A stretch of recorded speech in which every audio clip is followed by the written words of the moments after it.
Eu vou ler para a gente o que está aqui em João, no capítulo 9, do verso 35 ao 41, que diz assim: Ouvindo Jesus que tinha expulsado o cego de nascença, que ele curara no templo, encontrando-o, lhe perguntou: Crês tu no Filho do Homem? Que para um judeu comum era uma pergunta que carregava uma designação messiânica. O Filho do Homem, na mente de um judeu, era equivalente ao Messias, ao homem dos homens. Já era uma construção de consciência que tinha sido erigida a partir do profeta Daniel, o Filho do Homem. Crês tu no Filho do Homem? Crês tu no Messias? Crês tu naquele que será a manifestação de Deus entre os homens? Crês tu na graça de Deus que visita os homens? É o que significa para este homem, que fora cego de nascença, que Jesus curara e que nunca até então tinha visto Jesus. Era o que essa pergunta para ele significava. E ele respondeu e disse: Quem é ele, Senhor, para que eu nele creia? E Jesus lhe disse: Tu já o tens visto, e é este que aqui fala contigo. Tu já o tens visto. O que é que Jesus queria dizer com isso? Tu já o tens visto. Jesus encontrou o homem cego, fez um emplasto de lama com saliva, botou nos olhos do homem e mandou que ele fosse se lavar 1 quilômetro de distância numa ladeira fácil de descer e horrível de subir, até o poço de Siloé. E ele foi, lavou-se, ficou vendo lá, mas ele não sabia nem quem tinha feito aquela lambança na cara dele. E voltou saltando de alegria, vendo, não sabia o que tinha acontecido com ele, só que ele estava curado. Quem fizera ele não sabia, porque fizera ele não tinha ideia. Que ele estava vendo, ele já tinha 40 anos e nascera cego e agora estava vendo. Instantaneamente, sem necessidade de adaptação, vendo. Loucura total. Isso ele podia dizer. Agora, quem fizera, ele não tinha ideia, sabia que devia ser um homem de Deus, que devia ser um homem bom. Sabia que era uma graça divina que tinha visitado a ele. Como era o nome dessa graça, ele não sabia.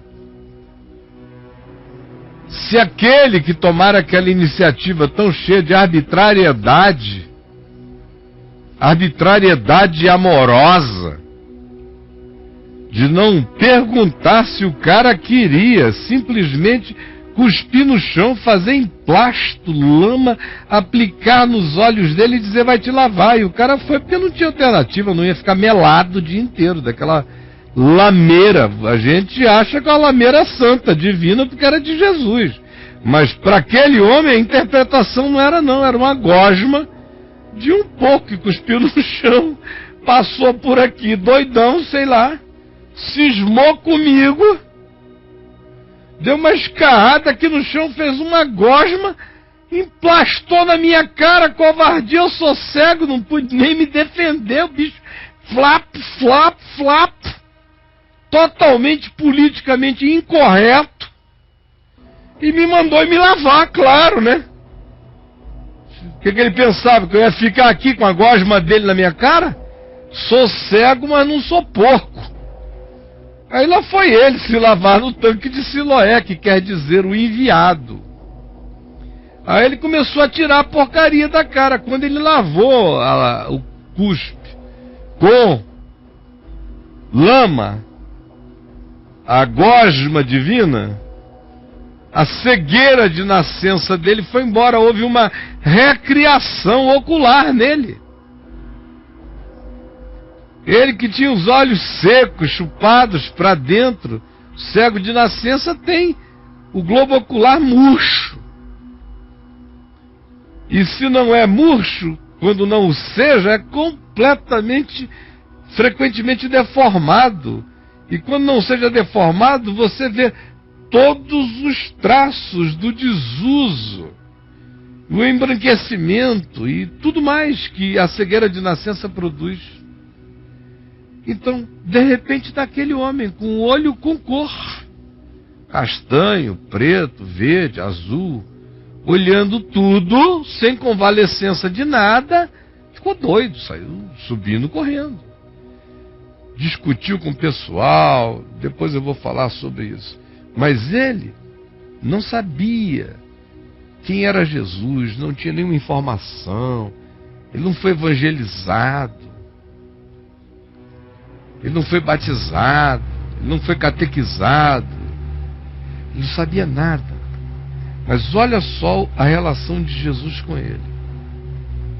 Jesus encontrou esse homem e o perguntou agora, já depois de um monte de coisas, depois que ele já tinha sido expulso do templo e da sinagoga por enfrentar as autoridades religiosas, sem evangelho como informação, sem saber de Jesus como figura histórica, sem saber nem o nome dele, sem saber quem era. Mas enfrentou a religião em nome do bom senso, em nome da consciência, em nome do amor, em nome da gratidão, em nome da verdade, em nome dos fatos. Porque evangelho é amor, é gratidão, é verdade e é fato. Então era em nome do evangelho, embora ele não soubesse. Era em nome da boa nova, que ele não conhecia como sistema, mas que ele conhecia como experiência. Ele fora vitimado pelo amor de Deus, pela graça de Deus, e ele sabia que essa eleição era louca, e em relação a ela, ele era só ação de graças. Sabia que aquele que o curara não podia ser um pecador, tinha que ser um homem de Deus. Sabia que a motivação dele era pura e santa, porque ele não tinha nada para dar, nada se pediu. Sabia que era uma ação de quem sabia que podia, e fez porque quis, e o que quis era bom, e o bom que desejou era a restauração da visão daquele homem. Para ele isso bastava. Por isso ele enfrentou a instituição mais poderosa do monoteísmo já criada na Terra. E enfrentou no templo, que representava essa simbolização mais poderosa do que qualquer representação monoteísta ainda signifique no dia de hoje. Barrou e enfrentou todo mundo, sem conhecimento do Evangelho como Evangelion, ou o nome de Jesus como Yoshua. Não sabia de nada, mas conhecia. Ele tinha sido tocado. Ele não tinha a razão da informação, mas ele tinha a razão da intuição. Ele não sabia com o cérebro nem com a mente, mas o coração dele já sabia tudo. E ele cria sem volta, mesmo que nunca ninguém dissesse que Jesus era o nome daquele que tinha feito isso a ele, o coração dele ia continuar agarrado àquela relação sem nome, até que ele soubesse o nome daquele que o curara, quando ele entrasse na glória eterna. Mas Jesus vem e pergunta a ele, dá a ele esse privilégio. Porque tem muita gente que já conheceu essa graça, já conheceu esse amor, já provou essa misericórdia, já foi curada por essa bondade, vem sendo conduzida por essa mão, vem recebendo a intervenção daquele que eles não conhecem, vem sendo visitados por esse que não pediu licença, vem sendo instruído por esses cujo nome eles não sabem, vem sonhando verdades inspiradas por quem eles desconhecem, vem tendo a sua vida conduzida, entalhada por mãos invisíveis que eles não discernem, mas eles sabem que é amor, que é graça, que é boa intenção, que é uma vontade divina, porque vem carregada de bem no que faz, no que propõe. Pergunta Jesus a ele: tu crês no Filho do Homem? Ele respondeu e disse: quem é, Senhor? E dá informação para que eu nele creia. Porque seja quem seja esse tal de Filho do Homem, deve ser esse homem que não sei de quem é filho, mas me tocou ainda agora. Quem é? Para que eu creia nele? Porque agora eu creio que entre os filhos dos homens pode ter um homem com o amor de Deus, porque eu fui tocado por ele. Não sei quem é, não sei o nome, mas eu sei que essa possibilidade é real, porque me tocou. Quem é para que eu nele creia? Porque eu já estou todo predisposto. Eu já creio sem saber o nome. Saber o nome é uma guloseima agora. Saber o nome é só para que eu dê um nome ao que eu já creio sem saber o que é. Como tem milhares em volta da terra crendo sem saber o que é. Mas é Jesus fazendo bem aos cegos de nascença. É o Espírito de Deus alcançando os que não procuravam por Ele. É a graça divina se derramando soberana sobre todo homem, cumprindo o fato de que Jesus é a verdadeira luz que, vindo ao mundo, ilumina todo homem. Louvado seja Deus. Crês tu no Filho do Homem? Ele respondeu e disse: quem é, Senhor, para que eu nele creia? Porque eu creio nele, eu só não sei o nome dele, mas o meu coração sabe o que não sabe, mas o que eu não sei saber, eu sei como suficiência indizível, instalada como satisfação grata em mim. E Jesus lhe disse: já o tens visto. Que coisa linda, eu estou aqui conversando contigo. Você está me vendo? Olha o carinho de Jesus, olha o humor de Jesus, olha a delicadeza de Jesus. Já o tens visto aqui, ó. Olhou para ele, riu, botou a mão no ombro dele, disse: você está vendo ele? É esse cara aqui que fala contigo. Aí olha o homenzinho, que tem um monte de gente na terra fazendo isso todo dia no coração, só não sabe para quem.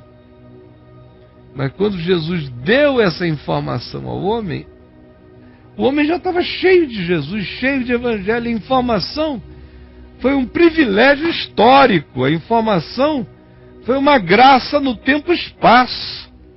Porque no ambiente do coração, o homem disse: me diz o nome para eu crer, porque eu já creio sem saber o nome. Quando Jesus disse: é esse aqui que fala contigo, então o homem lhe disse: creio, Senhor, e o adorou. Se curvou diante dele, porque o coração já estava genuflexo o tempo todo. Por ele já tinha sido expulso da religião, já tinha conhecido até a frieza do pai e da mãe, que não quiseram assumir responsabilidade pela vida dele. Ele não sabia nada do evangelho físico, do evangelho informativo, nem do Cristo histórico, mas no coração ele sabia do Jesus que toca os que não veem, que chega com graça nas vidas dos que não enxergam, dos que não sabem, dos que não discernem. Porque Ele ama, foi Ele que nos amou primeiro, é Ele que nos ilumina, é Ele que vem a nós, é Ele quem nos quer, é Ele quem nos deseja. Por isso, para essas pessoas, como agora, por exemplo, tem um monte de gente que está me vendo agora, que já cria nessas coisas, não sabia o nome, mas está encontrando a identificação total. Está sentindo o meu toque humano, irmão, em nome de Jesus, dizendo, olha, é esse aqui, é esse amor de Deus, é esse Deus que é amor, é esse Deus de graça, que te tocou sem que tu pedisses, que te socorre sem que tu imagines, que te queira sem que tu saibas que o desejes. Sou eu. Só está faltando isso para o indivíduo cair no chão adorando, dizendo, era isso que eu queria a vida inteira. Aí Jesus pronuncia um vaticínio, uma profecia que está se cumprindo hoje na terra, hoje aqui entre nós. Ele diz, eu vim a este mundo. Preste atenção, é Jesus explicando uma das razões da vinda dele à terra, ao planeta, a ter se encarnado. Preste atenção, Jesus dizendo, eu vim a este mundo para juízo, para produzir crise, para que se manifestem os pensamentos ocultos de todos os corações, a fim de que os que não veem, vejam. Os que não veem, aqueles que os homens dizem, esses são os cegos, esses não têm chance. Eu vim a esse mundo para estabelecer essa crise, para que aqueles que não viam passem a ver, e para que aqueles que são os presunçosos, arrogantes, como os religiosos que tinham disciplinado o pobre desse homem curado, que estava pecando por felicidade. Jesus disse, eu vim a este mundo para que esses que dizem que veem se tornem cegos. Na presunção de dizer nós vemos por vocês, eles se tornam cegos. Não reconhecem o que eu livremente faço, iluminando a quem quero nem como quero. Querendo ser os gestores da luz divina, se tornam os cegos. Alguns dentre os fariseus que estavam perto, vendo a conversa, perguntaram a Jesus, acaso também nós somos cegos? Esse pessoal gosta de apanhar. Respondeu-lhes Jesus, se fosseis cegos, quem dera. Não terias pecado algum, porque Deus não cobra luz de quem Ele não deu luz. Se vocês não tivessem a luz, se vocês de fato fossem cegos, vocês não teriam pecado nenhum, porque Deus não cobra luz de quem não tem luz. Mas porque vocês dizem, nós vemos, o pecado de vocês permanece. Vocês são cegos. Agora olha o contexto antecedente. Jesus caminha, encontra esse homem, manda que ele vá se lavar, ele vai lá, quando ele volta, vendo, cheio de alegria, então os vizinhos e os que dantes o conheciam de vista, como mendigo, perguntavam, não é este aquele que estava sentado lá em cima no templo pedindo esmolas? Uns diziam, é ele. Outros diziam, não é ele não, mas parece muito com ele, viu? Parece demais. Mas ele mesmo dizia: gente, sou eu! Sou eu, olha só. Não tinha mudado nada, o cabelo era o mesmo, melecoso, orelha cheia de grude, nariz de pescoço de ceroto, roupa suja, abandonado lá. Não tinha mudado nada nele, o nariz não crescera. Agora, veja a diferença, passou a ver, a pessoa não te reconhece mais. Você começa a enxergar, ninguém te reconhece mais. Os vizinhos que viram a vida inteira disse: será aquele? Começam a ficar na dúvida. Não é este aquele que estava sentado lá? Dúvida dos vizinhos. Outros diziam: não, mas olha a cara dele, mas não é ele não. A luz faz com que os outros não nos conheçam mais. O discernimento, o evangelho, quando entra, faz um monte de gente que viveu ao nosso lado a vida inteira nos desconhecer. E nada mudou, exceto o fato de que agora nós vemos.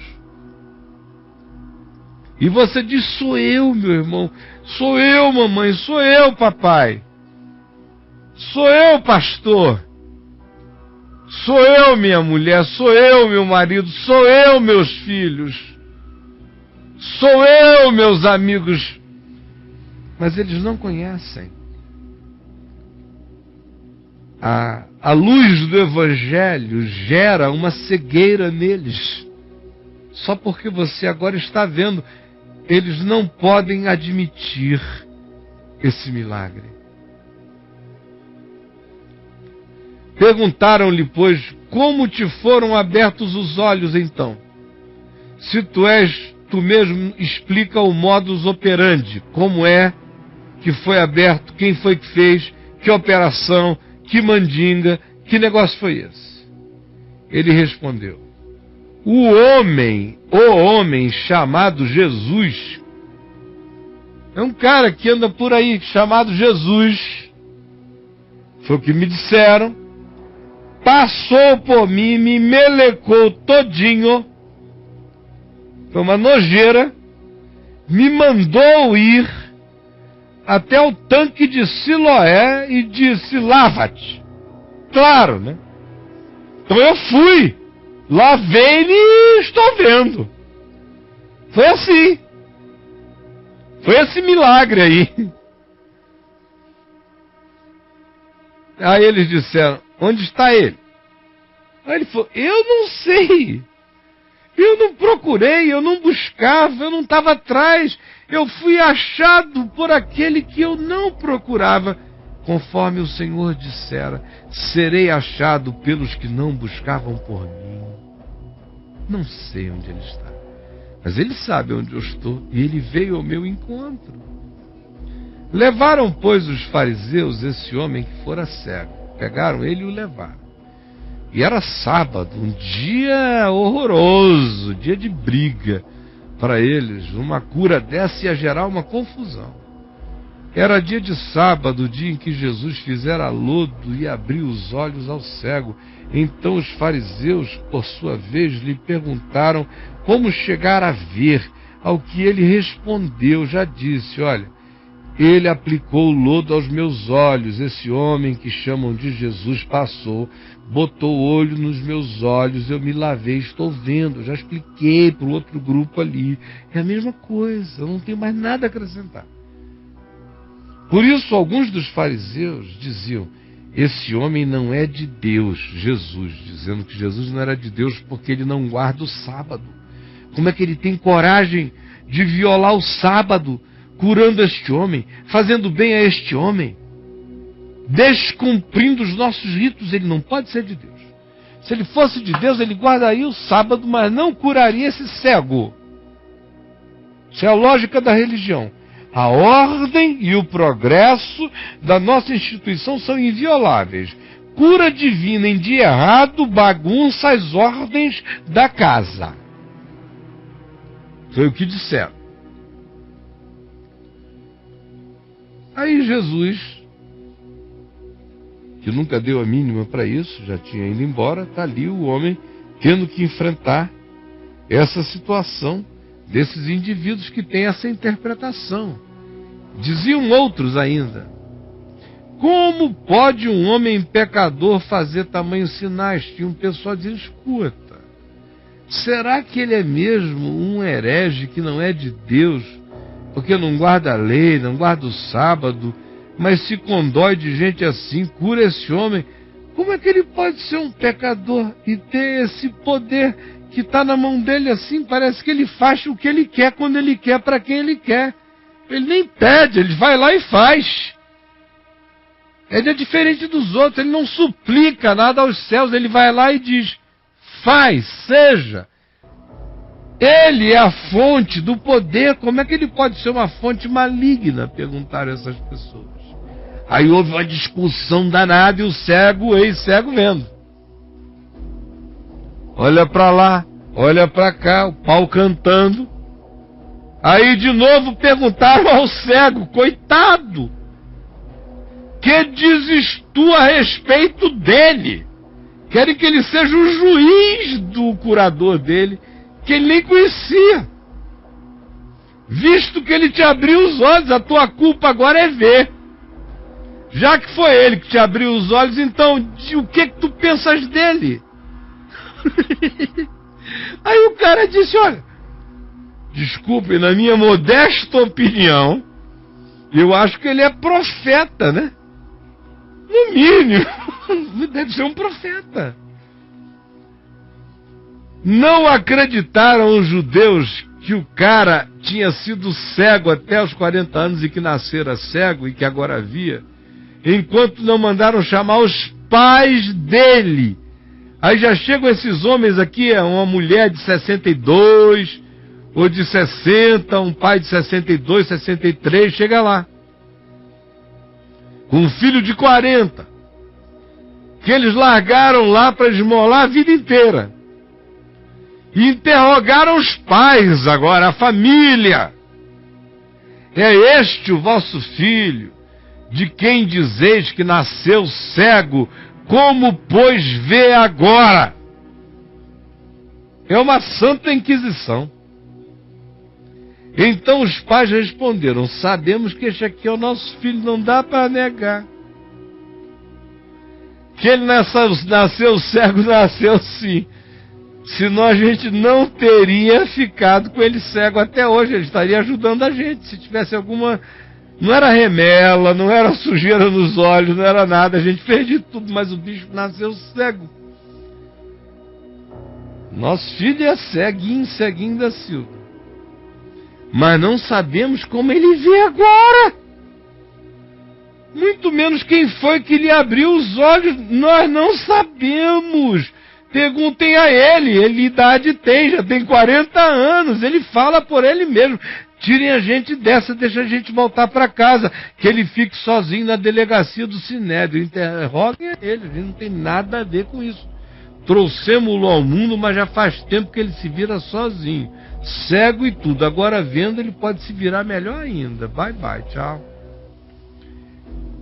Isto disseram seus pais porque estavam com medo dos judeus, pois estes religiosos já haviam determinado que se alguém confessasse que Jesus era o Messias, era o Cristo, era o Filho do Homem, seria expulso da igreja, do ajuntamento, da congregação, que os judeus chamavam de sinagoga, mas é um nome sinônimo para congregação, reunião, encontro, até igreja.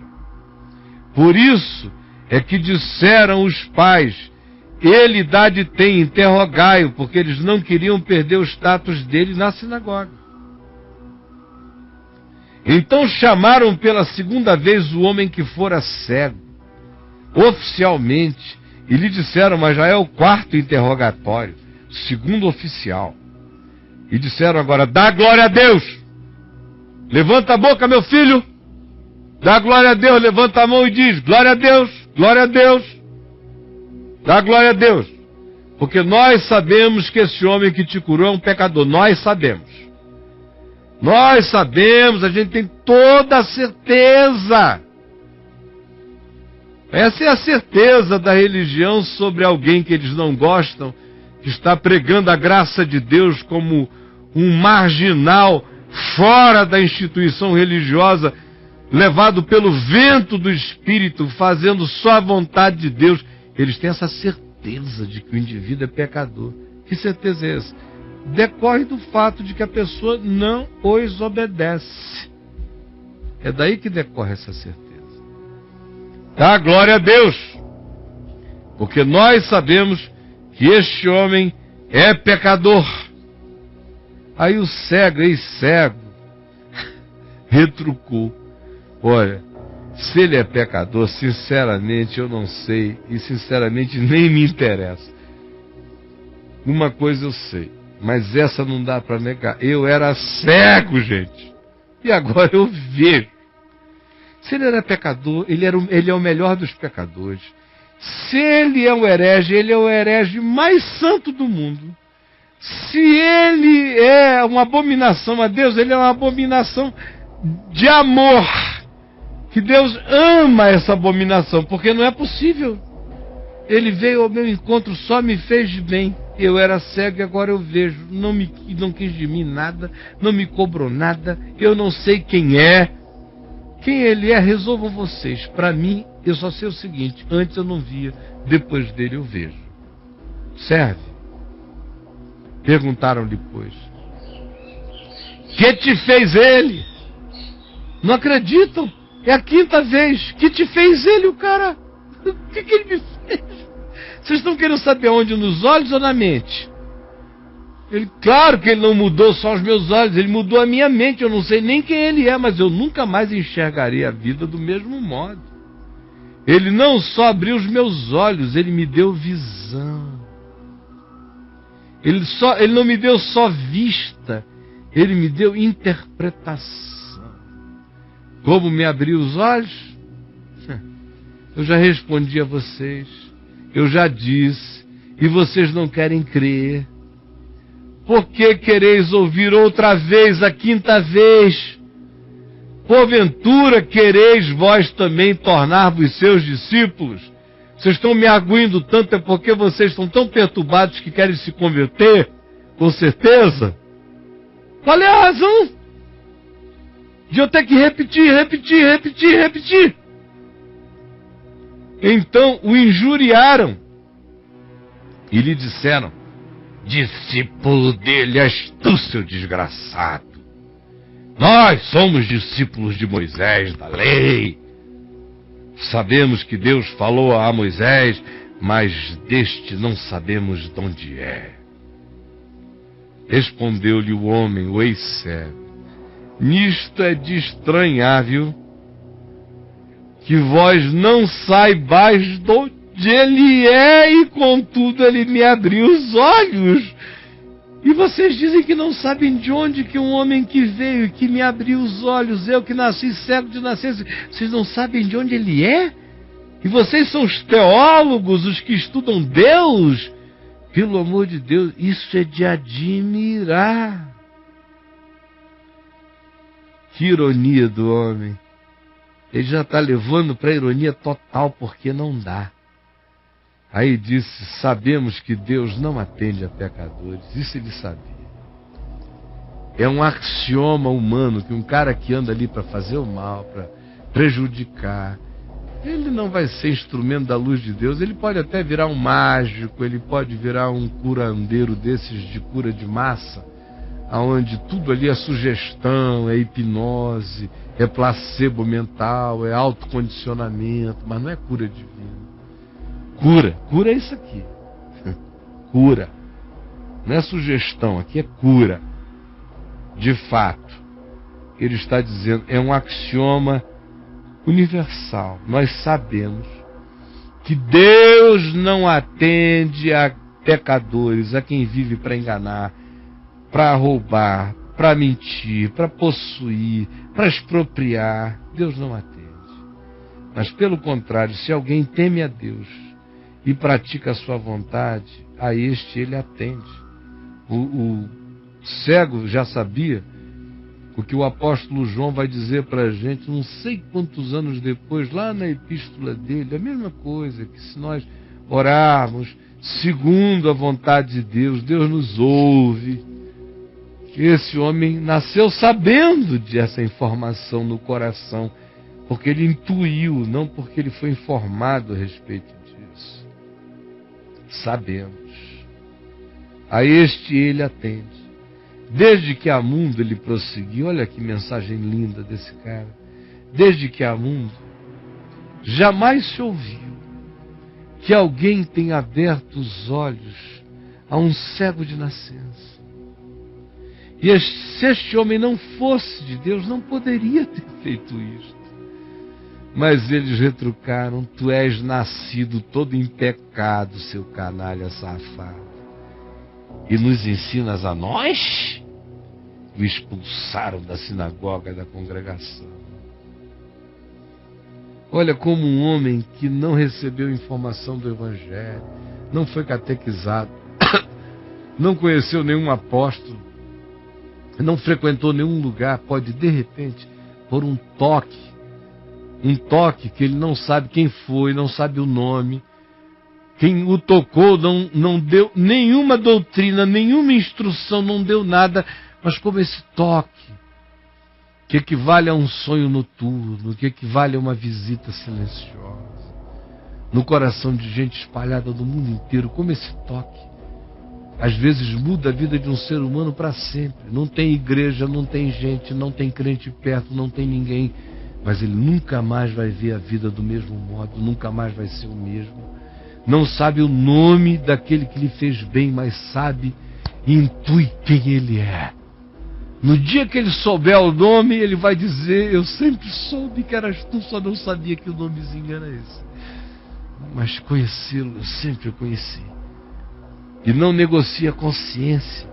E chega a esse nível de tanta superioridade de percepção que deixa a religião nesse estado de ciúme, dizendo: tu que és nascido em pecado, que não estudaste teologia, que não foste batizado, que não aprendeste nossas doutrinas, nos ensinas a nós. E o expulsaram. Ouvindo Jesus que o tinham expulsado, encontrando-lhe, perguntou: crês tu no Filho do Homem?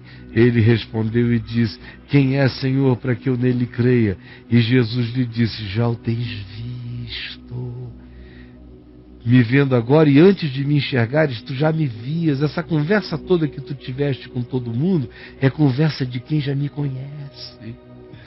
Tu já me tens visto. Mesmo sem teres me visto com os olhos, tu já tinha me visto com o coração, e agora tu estás me vendo, eu estou aqui na tua frente.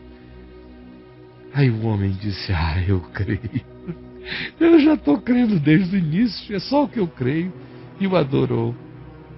E agora eu repito de novo para você o vaticínio de Jesus a todos os religiosos, aos que julgam, aos que dizem quem é de Deus, quem não é de Deus, quem é pecador, quem não é pecador, quem vai para o céu, quem vai para o inferno, quem tem luz, quem não tem luz, quem sabe, quem não sabe, você, quase todo mundo.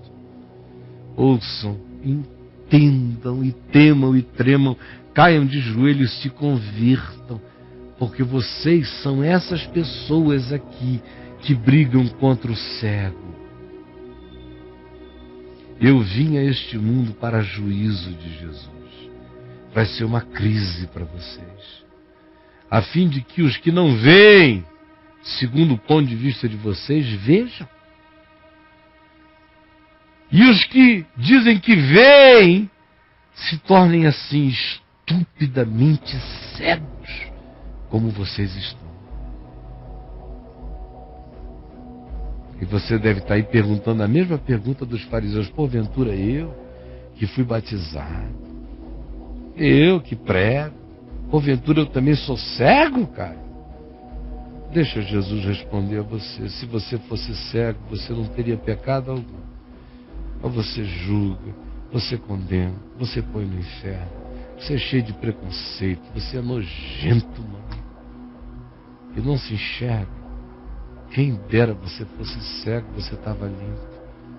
Mas porque você é cheio dessa empáfia, o seu pecado não vai embora, acusa você, denuncia você diante de Deus todo dia. Não cessará enquanto você não se converter da cegueira da sua presunção de ver. Seu pecado não cessará enquanto você não se converter da cegueira da sua presunção de ver. O seu pecado não cessará enquanto você não se converter da cegueira da sua presunção de ver. O seu pecado não cessará diante de Deus enquanto você não se converter desta cegueira de presunção de ver. Você me entendeu? Jesus, que essa leitura singela do Evangelho, da verdade eterna, tem aberto os olhos de muita gente. Muita gente tenha se enxergado. Muitos tenham visto a si mesmos na luta do ex-cego contra pai, contra mãe, contra religiões, contra sinagogas, contra congregações. Explicando, cobrados porque melhoraram, demandados porque se tornaram pessoas mais generosas, aborrecidos porque estão felizes. Ó Deus, outros são daqueles que estão com raiva da cura.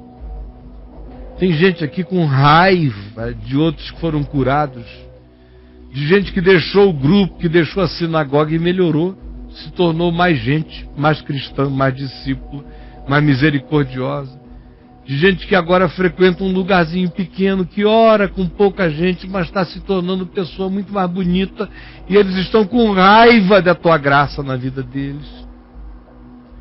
Tem outros que são os que cobram, tem outros que são fariseus em conflito, querendo se converter e com medo. Tem outros que são pais que estão negando os filhos para não perderem os privilégios adquiridos. Só tu sabes a quantidade e o volume de aplicativos. Alguns são aqueles que foram estuprados pelo teu amor, que estão aí vivendo esse desconforto, vivendo a gosma na cara aqui. Chegaram aqui, foram emplastados e receberam essa ordem para se lavarem no tanque da promessa, porque verão. Estão andando para lá e verão, com certeza, em nome de Jesus. Eu sei que a tua graça está se manifestando de todos os modos. Eu creio em ti, ó Espírito Santo. E agora, meu irmão, eu quero que você me responda esta pergunta. Como é que você reage à graça de Deus neste dia? Esta graça que não pede licença, essa graça livre, essa graça soberana, essa graça que não é domesticada pela religião, essa graça sem dono. Deixa você inseguro saber que a religião não tem nenhum domínio sobre a graça de Deus, nem sobre Deus, nem sobre o que ela determina acerca de Deus? Me responda. Gera medo, gera angústia em você, gera insegurança em você. Faz mal a você saber que a religião não tem nenhum poder sobre Jesus, sobre as ações de Jesus, sobre a graça, sobre aqueles a quem ele se revela. Faz mal a você saber que tem gente que conhece a Jesus e não sabe o nome até hoje. Faz mal a você saber que a graça de Deus não pede licença a concílios para revelar Jesus a pessoas que às vezes só vão saber o nome dele na hora que partem para a eternidade. como este cego que conheceu antes de ficar sabendo o nome. E que se não tivesse sabido o nome, nada mudaria, porque de Jesus ele era, e a Jesus ele já conhecia, apesar de não saber o nome. Isso deixa você desconfortável? Você já pensou na razão desse desconforto? Esse desconforto que você sente revela a sua mesquinhez, a sua maldade, sua vontade de controle, seu espírito 666, de querer saber quem é quem, controlar, saber quem vai para um lado, quem vai para o outro. É espírito diabólico isto. Por isso você fica tão assim, desconfortável, porque você também não serve a Deus por amor.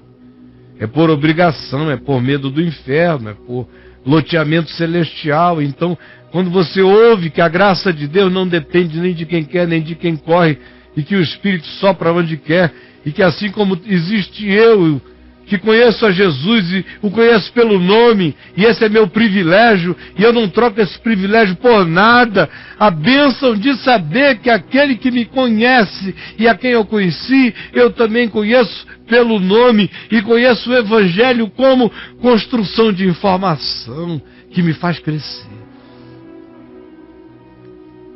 Mas nem por causa disso eu deixo de crer que existem milhões que nasceram fora da geografia dessa informação e que estão sendo alcançados pelo mesmo vento, pela mesma graça, pela mesma arbitrariedade do amor divino que abre os olhos aos cegos sem pedir licença a nenhum sinédrio da terra e sem fazer questão de ser compreendido. Se esse fato gera desconforto em você, é porque você é filho da religião, filho dos fariseus até o talo. Mas se este fato não gera desconforto em você, mas alegria e vontade de servir a Jesus com mais amor, é porque o Evangelho começou a entrar em você. É isso, gente. Eu quero que vocês me respondam. E me respondam se o que eu disse até aqui gera desconforto. Se gera desconforto, é um atestado de que a sua filiação, o seu pedigree está ali. Naqueles concílios que tem que se reunir 6 vezes, perguntar a mesma coisa, brigar contra a graça, expulsar o cara. É gente que precisa que exista inferno para muita gente, que é para justificar o esforço sem amor que eles fazem para obedecer às leis de Deus, para se autossalvarem. Esse desconforto revela quem é você. Então, eu já falei demais, eu já fiz tantas perguntas que não dá nem para eles resumirem nem a uma nem a duas. Mas quem entendeu, entendeu, e eu espero que o Espírito de Deus, é só com Ele que eu conto, fale com você agora e arranque do seu coração, não briguinhas tolas, não venha aqui brigar comigo, nem ficar com aposta, nem citar versículozinho aí, que você acha que você sabe mais versículo bíblico do que eu? Sinceramente, honestamente, certo? Você vai me dar alguma coisa na Bíblia que eu nunca percebi? Você acredita nisso mesmo? Perca seu tempo não. Só pergunte se for verdade para você. Se for honestidade para você, se for quiz bíblico, manos, venha você, quem você quiser. Eu não estou com medo de perder de ninguém. Essa besteirinha de conhecer texto, pelo amor de Deus, para com isso. Vamos falar de espírito e verdade. E abrir o coração. Sobretudo, veja se a palavra que você ouviu revelou a sua maldade, como você torce pelo mal, como faz mal a você pensar que gente que não faz os esforços que você faz, que não frequenta o que você frequenta, que não dá os folhetos que você dá, que vai estar sentado na mesa do rei. Te faz mal isso? Responda se faz mal, porque isso revela bastante sobre você.